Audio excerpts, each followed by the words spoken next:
What's up guys, welcome to today's video. I was able to get my hands on a Bambu Lab A1 on launch day here, and it's been awesome so far. I've printed off a few parts here, used two different types of filament. I actually ran out of the test filament that came with it and had to switch to this yellow.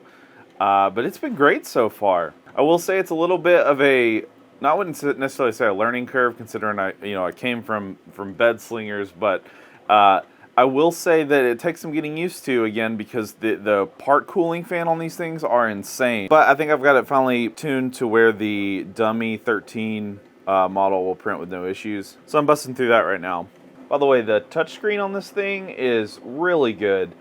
I'm really hoping we see this on future models with like the X1C model or the P1P, maybe their bigger brothers whenever they come out. Overall, it just seems a lot more responsive than the other touchscreens. The color display is really good on it, and just the UI overall is pretty solid. So my thought process on this machine is to keep it as kind of like a workhorse for just Etsy orders that I have. Just because, from what I can tell, Bambu Lab, they know what they're doing, guys, and things just tend to work. I did get the A1 combo that comes with the AMS light. Just got this put together, haven't really done much with it, but check this out. This is new. They started including these little filament swatches on the printers. Of course, it's been like 6 months since I bought a printer from Bambu Lab, but yeah, I thought this was a nice little addition. It's got PETG, ABS, PLA, PLA matte, PLA basic, all carbon fiber, you name it.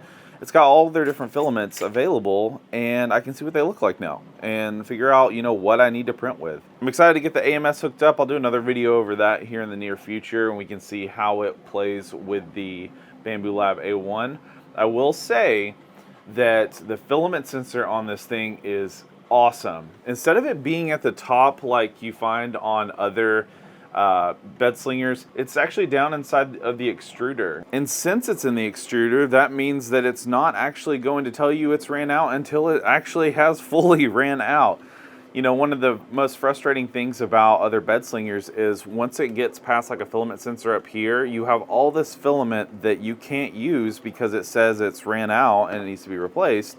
Well, this keeps that from happening because it allows all the filament to get in here before it actually senses a run out. Another nice thing about the filament sensor is it's supposed to actually tell when there's tension on the spools, so it knows to tell you there's maybe like a stuck filament or there's something wrong with the spool, and it would stop the print. I haven't actually seen that in action yet. I'm hoping it works really well, but time will tell.